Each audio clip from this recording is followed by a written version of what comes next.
Okay, ಪಾದಯಾತ್ರೆ ಮಾಡಿಕೊಂಡು ಬರ್ತಾ ಇದ್ದಾರೆ ಬ್ರಹ್ಮಶ್ರೀ ನಾರಾಯಣ ಗುರು ಸ್ವಾಮೀಜಿ ಅಣ್ಣ ಹಿಂದಕ್ಕೆ ಬರೋಣ, ಮೊಬೈಲ್ ಅವ್ರು ಹಿಂದಕ್ಕೆ ಬರೋಣ. ಅವರ ಫೋಟೋವನ್ನು ಇಟ್ಕೊಂಡು ಬರ್ತಾ ಇದ್ದಾರೆ.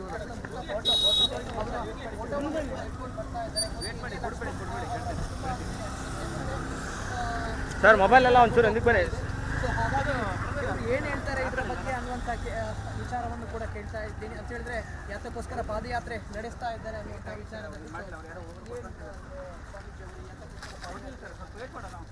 ದಿನವಾಗಿದೆ. ಗುಡ್ಡ ಕುಸಿದು ಬಿದ್ದು ಸುಮಾರು ನಮ್ಮ ನಾಮಧಾರಿ ಸಮುದಾಯದಿಂದ ಕೇರಳದ ಅರ್ಜುನ ಸೇರಿಕೊಂಡು 7 ಜನ ತೀರೋಗಿದ್ದಾರೆ. ಅದರಲ್ಲಿ ಜಗನ್ನಾಥ ಹಾಗೂ ಕೂಡ ಮೃತದೇಹ ಇದು ಕೂಡ ಸಿಗಲಿಲ್ಲ, ಪತ್ತೆಹಚ್ಚಕ್ಕಾಗಲಿಲ್ಲ.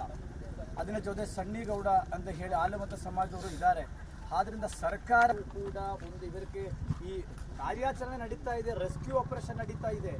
ಆದರೆ ಸತ್ತೋಗಿದವರ ಕುಟುಂಬದ ಪರಿಸ್ಥಿತಿ ಏನು ಸಾಲೋದಿಲ್ಲ. ಅಷ್ಟೇ ಅಲ್ಲ, IRB ಅಂತ ಕಂಪನಿ ಏನಿದೆಲ್ಲ, ದೇಶ ಲೂಟಿ ಹೊಡೆಯುವ ಕಂಪನಿ IRB ಕಂಪನಿ, ಆ ಕಂಪನಿಯ ವಿರುದ್ಧ ಯಾವುದೂ ಸೊಲ್ಲೆತ್ತುವುದಿಲ್ಲ. ನ್ಯಾಯಾಲಯದಲ್ಲಿ ಈಗಾಗಲೇ ಪೊಲೀಸರು ಕಂಪ್ಲೇಂಟ್ ದಾಖಲು ಮಾಡಿಕೊಂಡು FIR ಮಾಡಿಲ್ಲ. ನಾಳೆ ಅಂಕೋಲಾ ನ್ಯಾಯಾಲಯದಲ್ಲಿ ಕೇಸ್ ಬೆಂಚಿಗೆ ಬರ್ತಾ ಇದೆ. ನಮಗೆ ನಂಬಿಕೆ ಸಮುದಾಯಕ್ಕೆ ಸೇರಿದವರಾಗಿದ್ದರಿಂದ ಅಷ್ಟಾನಿ ಕಡೆಗಣಿಸ್ತಾ ಇದ್ದೀರೋ, ಹಿಂದುಳಿದ ವರ್ಗ ಹಾಗಿದ್ರಿಂದ ಕಡೆಗಣಿಸ್ತಾ ಇದ್ದೀರೋ, ಯಾಕೆ ಲಕ್ಷ್ಮಣ ಮತ್ತು ಶಾಂತಿಯವರ 4 ಜನದ ಶವ ಸಂಸ್ಕಾರದಲ್ಲಿಯೂ ಕೂಡ ಸರ್ಕಾರ ಭಾಗದಿಂದ ಇದೆ ನಡಿಗೆಯಲ್ಲಿ ನಾವು ಅದ್ರ ಬಗ್ಗೆ ಮಾತನಾಡುವುದಿಲ್ಲ. ಆದರೆ ಈ ಭಾಗ ಈ ಕುಟುಂಬದ ಒಬ್ಬರಾದ್ರೂ ಆ ಕುಟುಂಬಕ್ಕೆ ಹೋಗಿ ಸಾಂತ್ವನ ಹೇಳಬೇಕಿತ್ತಲ್ಲ. ಅಂಕೋಲದಿಂದ ನಾವು ಪಾದಯಾತ್ರೆ ನಮ್ಮ ಹೋಗ್ತಾ ಇದ್ದೀವಿ. ಅವರಿಗೆ 3-4 ತಿಂಗಳವರೆಗೂ ಬೇಕಾದ ಎಲ್ಲ ಸಾಮಾನು ಗಾಡಿಯಲ್ಲಿದೆ. NHA ಅಧಿಕಾರಿಗಳು, ನ್ಯಾಷನಲ್ ಹೈವೇ ಅಥಾರಿಟಿ ಅವರು. ನಾನು ಇವತ್ತು ಈ ಜಿಲ್ಲೆಯ ಉತ್ತರ ಕನ್ನಡ ಜಿಲ್ಲೆಯ ಅಂಕೋಲದ ಶಿರೂರಿನ ಘಟನೆಗೆ ಸಂಬಂಧಪಟ್ಟಂತೆ ಈಗಾಗಲೇ ರಾಷ್ಟ್ರೀಯ ನಾಮಧಾರಿ ಈಡಿಗ ಮಹಾಮಂಡಳಿಯಿಂದ ಪ್ರತಿಭಟನೆ ಕೂಡ ನಡೀತಾ ಇರುವಂಥದ್ದು ನೋಡ್ತಾ ಇರ್ಬೋದು. ಯಾವಾಗ ಜುಲೈ 16ರಂದು ಸಂಭವಿಸಿದ ದುರ್ಘಟನೆಯಲ್ಲಿ ಹಲವರು ಕೂಡ ತಮ್ಮ ಪ್ರಾಣವನ್ನು ಕಳೆದುಕೊಂಡರು. ಅದರಲ್ಲೂ ಬಹಳ ಪ್ರಮುಖವಾಗಿ ಶಿರೂರಿನ ಲಕ್ಷ್ಮಣ ಕುಟುಂಬ ಆಗಿರ್ಬೋದು ಅಥವಾ ಜಗನ್ನಾಥ್ ಅವರ ಪತ್ತೆ ಕೂಡ ಇಲ್ಲ. ಹೀಗಾಗಿ ಸಂಬಂಧಪಟ್ಟ ಸ್ವಾಮೀಜಿಗಳ ನೇತೃತ್ವದಲ್ಲಿ ಇವತ್ತು ಪಾದಯಾತ್ರೆ ಪ್ರತಿಭಟನೆ ಕೂಡ ನಡೀತಾ ಇದೆ. ಈಗಾಗಲೇ ಜುಲೈ 16ರಂದು ಸಂಭವಿಸಿದಂಥ ದುರ್ಘಟನೆಯಲ್ಲಿ ಸಾಕಷ್ಟು ಸಂಖ್ಯೆಯಲ್ಲಿ ಸುಮಾರು 11 ಜನ ಕೂಡ ನಾಪತ್ತೆಯಾಗಿದ್ದರು. ಈವರೆಗೆ 8 ಜನರ ಮೃತದೇಹಗಳು ದೊರೆತಿದೆ. 3 ಪತ್ತೆಗಾಗಿ ಶೋಧ ಕಾರ್ಯ ನಡೆದಿದೆ. ಆದರೆ ಆ ಕುಟುಂಬ ಕೂಡ ಅತಂತ್ರವಾಗಿದೆ. ನೋಡ್ತಾ ಇರ್ಬೋದು ಯಾವ ರೀತಿಯಾಗಿ ಸ್ವಾಮೀಜಿಗಳ ನೇತೃತ್ವದಲ್ಲಿ ಇವತ್ತು ಅಂಕೋಲದಿಂದ ಶಿರೂರು ಗ್ರಾಮಕ್ಕೆ ಪಾದಯಾತ್ರೆಯ ಮೂಲಕ ಸ್ವಾಮೀಜಿಗಳು ಮತ್ತು ಅವರ ಅನುಯಾಯಿಗಳು ಕೂಡ ಎಲ್ಲರೂ ಕೂಡ ಈಗಾಗಲೇ ಅಗತ್ಯ ವಸ್ತುಗಳನ್ನು ತಲೆ ಮೇಲೆ ಹೊತ್ತುಕೊಂಡು ಇವತ್ತು ಪಾದಯಾತ್ರೆ ಮೂಲಕ ಶಿರೂರು ಕಡೆಗೆ ಆಗಮಿಸಿದ್ದಾರೆ. ಈ ಬಗ್ಗೆ ಸ್ವಾಮೀಜಿಗಳನ್ನ ಮಾತಾಡ್ಸೋಣ. ತಾವು ಪ್ರತಿಭಟನೆ ಮಾಡುತ್ತಿರುವ ಉದ್ದೇಶ ನೋಡಿ, ಇವತ್ತಿನ ದಿನಕ್ಕೆ 13 ದಿನವಾಗಿದೆ. ಈ ದುರಂತ ಮೊಗದಲ್ಲಿ ನಾವು ಜಾತಿ ಹೇಳುವುದಿಲ್ಲ, ಯಾಕೆಂದರೆ ದುರಂತಕ್ಕೆ ಜಾತಿ ಇಲ್ಲ, ನೈಸರ್ಗಿಕ ವಿಕೋಪಕ್ಕೆ ಜಾತಿ ಪಕ್ಷ ಇಲ್ಲ.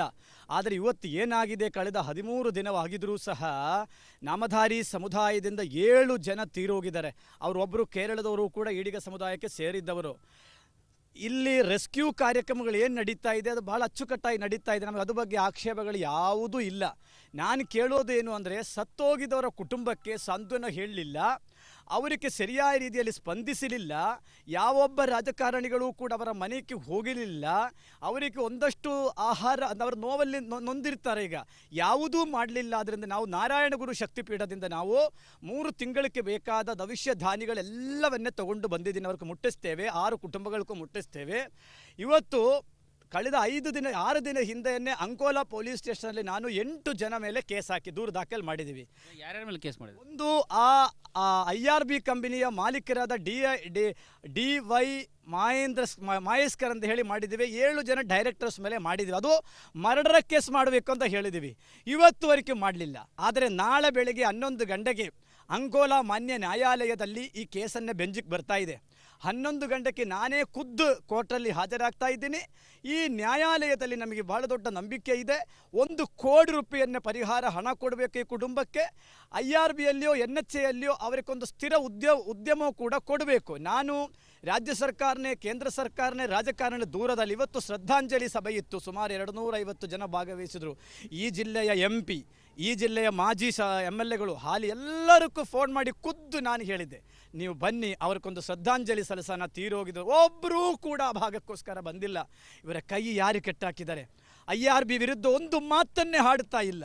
ನನಗೆ ಜೀವ ಬೆದರಿಕೆ ಕೂಡ ಇವತ್ತು ಫೋನ್ ಮುಖಾಂತರ ಆಗ್ತೇವೆ, ಕೇಸು ವಾಪಸ್ ತಗೋಬೇಕು ಅಂತ. ಯಾರು ಸ್ವಾಮೀಜಿಗಳೇ ಆಗ್ತಾ ಇರೋದು? ನಾನು ನೋಡ್ರಿ, ಸಮುದಾಯ ಇವತ್ತು ಹಿಂದುಳಿದ ಸಮುದಾಯ ನಾವು. ಈ ಹಿಂದುಳಿದ ಸಮುದಾಯದಿಂದ 7 ಜನ ತೀರೋದಾಗ ಅವರಿಗೆ ಸಾಂತ್ವನ ಹೇಳೋಕ್ಕೆ ನಿಮಗೆ ಸಾಧ್ಯ ಆಗಲಿಲ್ಲ ಅಂದರೆ ನಾವು ಹಂಗಂದ್ರೆ ಎಲ್ಲರೂ ನಾವು ಸಾಯ್ಬೇಕು. ಈ ಸಮಾಜ ಜೀವ ಬೆದರಿಕೆ ಯಾರಿಂದ ಬಂದಿದೆ? ಕಂಪನಿ ಕಡೆಯಿಂದ ಜೀವ ಬೆದರಿಕೆ ಇದೆ ಅಂತಕ್ಕಂಥದ್ದು ಅವರ ಹಿಂಬಾಲರ ಕಡೆಯಿಂದ ಫೋನ್ ಹಚ್ಚಿ ಬೆದರಿಸುವ ಕೆಲಸವನ್ನು ಮಾಡುತ್ತಾ ಇದ್ದಾರೆ. ಯಾವ ಕಾರಣಕ್ಕೂ ಜೀವನ್ ಇಲ್ಲೇ ಹೋದರೂ ಕೂಡ ಆ ಕುಟುಂಬದ ಜೊತೆ, ಯಾಕಂದರೆ ಜಗನ್ನಾಥ ನಾಯಕಿಗೆ 3 ಹೆಣ್ಮಕ್ಕಳು, ಆ ಒಬ್ಬನೇ ನಾಯಕವರ ಒಂದು ಪಗರದಿಂದ ಆ ಕುಟುಂಬ ಬದುಕ್ತಾ ಇದ್ದಾರೆ. ನೀವು ಬೇರೆ ಬೇರೆ ಏನೇನೋ ಮಾಡ್ತೀರಿ, ಯಾಕೆ ಆ ಕುಟುಂಬದಲ್ಲಿ ಸಾಂತ್ವನ ನೀವು ಹೇಳಕ್ಕೆ ಹೋಗೋದಿಲ್ಲ? ನೀವು ಇಲ್ಲಿ DC ಒಬ್ಬರೇ ಮೇಡಮ್ ಇದ್ದಾರೆ, ಶ್ರೀಮತಿ ಲಕ್ಷ್ಮೀಪ್ರಿಯ ಅವರೇ, ನೀವಾಗೆ ಒಂದು ತಾಯಂದಿರಾಗಿದ್ದೀರಿ. ಅದೇ ರೀತಿ ತಾಯಂದಿರು ಯಾರಕ್ಕೆ ಲೋಕೇಶ್ ನಾಯ್ಕ ಅಕ್ಕ ಇದೆ, ಅಮ್ಮ ಇದೆ, ಅದೇ ರೀತಿಯಲ್ಲಿ ಲಕ್ಷ್ಮಣ ನಾಯಕ್ಕೆ ತಾಯಿ ಇದೆ, ಎಲ್ಲರೂ ಇದೆ. ಅವರ ನೋವು ನೀವು ನೋಡಬೇಕಿತ್ತಲ್ಲ ಮೇಡಮ್ ಅವರೇ. ಈಗ 13 ದಿನಗಳಿಂದ ಕಾರ್ಯಾಚರಣೆ ನಡೀತಾ ಇದೆ. ಬಹುತೇಕ ನಿನ್ನೆ ಕೂಡ ಈಶ್ವರ ಮಲ್ಪೆ ಅವರ ತಂಡ ಶೋಧ ಮಾಡ್ತಾ ಇದೆ. ಮತ್ತೆ ಇವತ್ತು ಕೂಡ ಜಿಲ್ಲಾಡಳಿತ ಇವತ್ತು ಶೋಧ ಕಾರ್ಯಾಚರಣೆಗೆ ಒಂದು ರೀತಿ ಫುಲ್ ಸ್ಟಾಪ್ ಇಡುತ್ತೆ ಎಂಬ ಮಾಹಿತಿ ಕೂಡ ಲಭ್ಯವಾಗಿರುವಂಥದ್ದು. ಕಾರ್ಯಾಚರಣೆ ಸ್ಥಗಿತ ಆಗಿದ್ರೆ ನಿಮ್ಮ ಹೋರಾಟ ಏನು? ನಾನು ಹೇಳೋದೇನು, ಪಾಪ ಪ್ರಕೃತಿಯ ಜೊತೆ ಹೋರಾಟ ಮಾಡೋಕ್ಕಾಗಲ್ಲ. ನೈಸರ್ಗಿಕ ವಿಕೋಪಗಳಿಂದ ಏನು ನಮ್ಮಲ್ಲಿ ಉಪಕರಣ ಇಲ್ಲ ಅಂದರೆ ಏನು ಮಾಡೋಕ್ಕಾಗಲ್ಲ. ನಾನು ಹೇಳೋದೇನು, ಇವತ್ತು ಸತ್ತೋಗಿರ್ತಕ್ಕಂಥ ಕುಟುಂಬಗಳನ್ನು ಏನು ಮಾಡಬೇಕಲ್ಲ, ರಕ್ಷಣೆ ಮಾಡಬೇಕಲ್ಲ, ಅವರಿಗೆ ಸಾಂತ್ವನ ಹೇಳಬೇಕಲ್ಲ, ಅವರ ಜೀವನ ಉಪಾಧಿ ನೋಡಬೇಕಲ್ಲಪ್ಪ. ಈ ನೈಸರ್ಗಿಕ ವಿಕೋಪಗಳು ಯಾವ ಜಾತಿ ಧರ್ಮ ನೋಡಲ್ಲ. ನನ್ನ ಪ್ರಶ್ನೆ ಇಲ್ಲಿ, ಯಾಕೆ ನೀವು ಅವರ ಮನೆಗಳಿಗೆ ಹೋಗಿ ಅವರಿಗೆ 5 ಲಕ್ಷ ರೂಪಾಯಿ, ಒಂದು ಜೀವನ ಬೆಲೆ 5 ಲಕ್ಷನ ರಾಜ್ಯ ಸರ್ಕಾರ 25 ಲಕ್ಷ ಘೋಷಣೆ ಮಾಡಬೇಕು? ಅಷ್ಟೇ ಅಲ್ಲ, IRB ವಿರುದ್ಧ ರಾಜ್ಯ ಸರ್ಕಾರ ಕೇಸ್ ಮಾಡಬೇಕಲ್ಲ, ರಾಜ್ಯ ಸರ್ಕಾರ ಮಾಡಬೇಕಲ್ಲ. ನೋಡಿ, ನಮ್ಮ ಜಗನ್ನಾಥ ನಾಯ್ಕ ಎಷ್ಟು ವಯಸ್ಸು? 3 ಜನ ಹೆಣ್ಮಕ್ಕಳ ಕುಟುಂಬದವರು. ಇವತ್ತು ಅವರ ಪರಿಸ್ಥಿತಿ ಏನು? ಪಾಪ ಅವ್ರು ಹೇಳ್ತಾರೆ, ಮೂಳ ಸಿಕ್ಕಿದ್ರೆ ಸಾಕು ಅಂತ ಹೇಳ್ತಾರೆ, ಮೂಳ ಸಿಕ್ಕರೆ ಸಾಕು ಅಂತ ಹೇಳ್ತಾರೆ. ಹಾಗಾಗಿ ಪರಿಸ್ಥಿತಿ ಇವತ್ತು ಯಾರಿಗಾದರೂ ಬರಬಹುದು. ಇದು ಯಾವುದು ನಾಟಕವಲ್ಲ, ಇದು ನೋವು. ಇದು ನಮ್ಮ ನೋವಿಂದ ನಾವು ಇವತ್ತು ಏನು ಮಾಡ್ತಾ ಇದ್ದೀವಿ, ಕಾರ್ಯಾಚರಣೆ ಒಳ್ಳೆ ಮಟ್ಟದಲ್ಲಿ ಪೊಲೀಸ್ ಇಲಾಖೆ ಮಾಡ್ತಾರೆ, ಮಾಡಲಿ, ಅದ್ರ ಬಗ್ಗೆ ನಮ್ಮ ನೀವು ಮಾಡ್ಬೇಕಂತ ಹೇಳ್ತೀರಿ ಶೋಧ ಕಾರ್ಯಾಚರಣೆ? 100% ಕುಟುಂಬದ, ನೋಡಿ, ಕುಟುಂಬದ ಸದಸ್ಯರ ಸಮಾಧಾನಕ್ಕೋಸ್ಕರ ಇವತ್ತು ನಾವು ಶ್ರದ್ಧಾಂಜಲಿ ಮಾಡುವಾಗ 4-5 ಜನಕ್ಕೆ ಮಾಡಿದ್ದೀವಿ, 3 ಜನಕ್ಕೆ ಕಾಣೆ ಆಗಿಲ್ಲ ಅಂತೇಳಿ ಪಕ್ಕದಲ್ಲಿ ಇಟ್ಕೊಂಡಿದ್ದೀವಿ. ಅವ್ರಿಗೆ ಮಾಡೋಕ್ಕಾಗತ್ತೆ, ಸಿಗಲಿಲ್ಲ ಅವ್ರನ್ನ. ನಾನು ಅದೇ ಹೇಳ್ತಾ ಇದ್ದೀನಿ, ಕೇಂದ್ರ ಸರ್ಕಾರ ಇವತ್ತು ನಾನು ನಿನ್ನೆ ಕಾಗೇರಿ ಅವ್ರಿಗೂ ಕೋಟಾ ಶ್ರೀನಿವಾಸ ಪೂಜಾರಿಗೂ ಮಾತಾಡಿದ್ದೀನಿ. ನಾನು ಹೇಳಿದ್ದೀನಿ, ನಾಳೆ ಮತ್ತು 3 ದಿನ ಟೈಮ್ ಕೊಡ್ತೇನೆ, ಅಷ್ಟೊಳಗಡೆ ಗಡ್ಕರಿ ಅವ್ರನ್ನ ಭೇಟಿಯಾಗಿ ಈ ಕುಟುಂಬದ ಪ್ರತಿಯೊಬ್ಬರನ್ನ ಸದಸ್ಯರೇ ಕರ್ಕೊಂಡು ಹೋಗಿ ನಾನು ಕೂಡಿಸ್ತೇನೆ. ಒಂದು ವೇಳೆ ನೀವು ಅದಕ್ಕೆ ಅವಕಾಶ ಮಾಡಿ ಕೊಡಲಿಲ್ಲ ಅಂತಂದರೆ NHA ಆಫೀಸು ಡೆಲ್ಲಿ, IRBದ ಕಂಪನಿದ ಆಫೀಸು ಡೆಲ್ಲಿ, ಏಕಕಾಲಕವಾಗಿ ಉತ್ತರ ಕನ್ನಡ ಜಿಲ್ಲೆಯ ಎಲ್ಲ ಅದರಲ್ಲಿ ಸತೀಶ್ ಸಲ್ಯದ ಒಬ್ಬರು ಬಿಟ್ಟು, ಆ MLAರನ್ನೇ ಒಬ್ಬರು ಬಿಟ್ಟು ಉಳಿದ ಎಲ್ಲರ ಮನೆ ಮುಂದೆ ಕೂಡ ಏಕಕಾಲಕ್ಕೆ ಪ್ರತಿಭಟನೆ ಮಾಡ್ತೀವಿ ಅಂತಕ್ಕಂಥದ್ದು ನಮ್ಮ ಕರೆ ಇದೆ. ಕೇವಲ ಸ್ವಾಮೀಜಿಗಳ ಮಾತ್ರ ಅಲ್ಲ, ಸಮುದಾಯದ ನಾಗರಿಕರು, ಮುಖಂಡರು ಎಲ್ಲರೂ ಕೂಡ ಭಾಗವಹಿಸಿದ್ದಾರೆ. ಈಗ ಮುಖಂಡರಿಗೆ ಸಂಬಂಧಪಟ್ಟಂತೆ ಏನು ಹೇಳಿ? ಈ ಘಟನೆಯಲ್ಲಿ ಏನು ಸಿರೂರು ಗುಡ್ಡ ಕುಸ್ತಿ ಏನು ಆನಂದ ಸ್ವಾಮೀಜಿ ಏನು ಹೋರಾಟ ಮಾಡ್ತಾ ಇದ್ದಾರೆ, ಆ ಹೋರಾಟಕ್ಕೆ ಸಂಪೂರ್ಣ ನಮ್ಮದು ಬೆಂಬಲ ಇದೆ. ಸರ್ಕಾರ 25 ಲಕ್ಷ ಪರಿಹಾರ ಕೊಡಬೇಕು. ಮತ್ತು ಕೇಂದ್ರ ಸರ್ಕಾರದಿಂದ ಏನು IRB ಕಂಪನಿ ಇದೆ, ಅವೈಜ್ಞಾನಿಕ ಕಾಮಗಾರಿ ಏನು ಮಾಡಿದೆ, ತಕ್ಷಣ ಅವ್ರ ಮೇಲೆ FIR ಅನ್ನು ದಾಖಲು ಮಾಡಿ ಅವರನ್ನು ಬಂಧಿಸಬೇಕು ಅಂತೇಳಿ ನಾವು ಕೂಡ ಸಮಾಜದ ಪರವಾಗಿ ಆಗ್ರಹಿಸ್ತೀವಿ.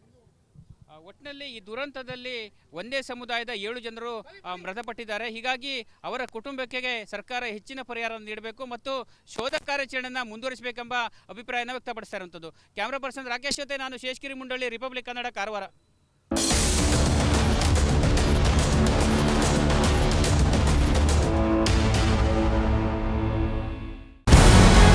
ನಮಸ್ಕಾರ, ಕರ್ನಾಟಕ ಪ್ರೈಮ್ ಟೈಮ್ಗೆ ಸ್ವಾಗತ. ನಾನು ಜಯಪ್ರಕಾಶ್ ಶೆಟ್ಟಿ. ಇಡೀ ಕರ್ನಾಡು ಇವತ್ತು ರೆಬೆಲ್ ಆಗಿ ನಿಂತಿದೆ. ಈ ಹಗರಣಗಳನ್ನು ಸದನದಲ್ಲಿ ಪ್ರಸ್ತಾಪ ಮಾಡಲು ಕೂಡ ಕಾಂಗ್ರೆಸ್ ಹಿಂದೇಟು ಹಾಕಿದ್ದೇಕೆ? ನಿಮ್ಗೆ ಸಂಬಳ ಅದಕ್ಕೆ, ನಿಮಗೆ ವಾಹನ ಅದಕ್ಕೆ, ನಿಮಗೆ ವೆಪನ್ ಅದಕ್ಕೆ, ನೀವು ಅದನ್ನು ಸೆರೆ ಹಿಡಿಬೇಕಾಗಿತ್ತು. ನೀವು ವಿದ್ಯುತ್ ಬರ ಇದೆ ಅಂತ ಹೇಳ್ತಾ ಇದ್ದೀರಿ, ಎಲ್ಲಿ ಬರ ಇದೆ ನೀವು ಹೇಳಬೇಕು. ಪಾಕಿಸ್ತಾನ್ ಆಕ್ಯುಪೈಡ್ ಕಾಶ್ಮೀರ್ ಅದು ಎಂದೆಂದಿಗೂ ನಮ್ಮದು. 40 ಮೆಷಿನ್ಗಳು ತಂದಿತ್ತು ನೋಟ್ ಎಣಿಸುವುದಕ್ಕೆ, ಅದೇ ಹಾಳಾಯಿತು. ಮಥುರಾದ ಗಲಾಟೆ ಇದೆಯಲ್ಲ, ಅದು ಸ್ಥಳೀಯವಾಗಿ ಕೂತು ಪರಿಹರಿಸಬಹುದಾದಂಥ ಕಾನೂನಿದೆ. ಗ್ಯಾರಂಟಿ ಯೋಜನೆಯಿಂದ ನಷ್ಟ ಆಗಿದೆ, ಲಾಭ ಆಗಿದೆ, ದಯವಿಟ್ಟು ಹೇಳಿ. Dawood Ibrahim most wanted criminal ಯಾವಾಗಾದ ಅಂದರೆ ಇಲ್ಲಿ ತನಕ ಭಾರತ ದೇಶದಲ್ಲಿ ಓರ್ವ ದಲಿತ ಪ್ರಧಾನಿಯಾದಂಥ ಇತಿಹಾಸವೇ ಇಲ್ಲ. ರಿಪಬ್ಲಿಕ್ ವರ್ಲ್ಡ್ ಆಪ್ ಇದು ಕೇವಲ ಅಪ್ಲಿಕೇಶನ್ ಅಲ್ಲ, ಸಮಗ್ರ ಸುದ್ದಿಗಳ ಸಂಪರ್ಕ ಮಾರ್ಗಕ್ಕೆ ಕ್ರಾಂತಿಕಾರಿ ಬದಲಾವಣೆ. ರಿಪಬ್ಲಿಕ್ ವರ್ಲ್ಡ್ ಆಪ್ ಕೇವಲ ಸುದ್ದಿ ಅಪ್ಲಿಕೇಶನ್ ಅನ್ನ ಪರಿಚಯ ಮಾಡ್ತಾ ಇಲ್ಲ. ಬದಲಾಗಿ ಡಿಜಿಟಲ್ ಸುದ್ದಿ ಬಳಕೆಯ ಹೊಸ ಯುಗಕ್ಕೆ ನಾಂದಿ ಹಾಡ್ತಾ ಇದೆ. ಇದೊಂದು ಬ್ರೇಕಿಂಗ್ ನ್ಯೂಸ್, ಪ್ರಭಾವಶಾಲಿ ಕಾರ್ಯಕ್ರಮಗಳಿಗೆ ಗಟ್ಟಿಯಾದ ವೇದಿಕೆ. ರಿಪಬ್ಲಿಕ್ ವರ್ಡ್ ಅಪ್ಲಿಕೇಶನ್ ಈಗ ಲೈವ್ ಆಗಿದೆ. ಗೂಗಲ್ ಪ್ಲೇ ಸ್ಟೋರ್ ಮತ್ತು ಆಪಲ್ ಆಪ್ ಸ್ಟೋರ್ ಎರಡರಲ್ಲೂ ಲಭ್ಯವಿದೆ. ಈಗಲೇ ಡೌನ್ಲೋಡ್ ಮಾಡಿ.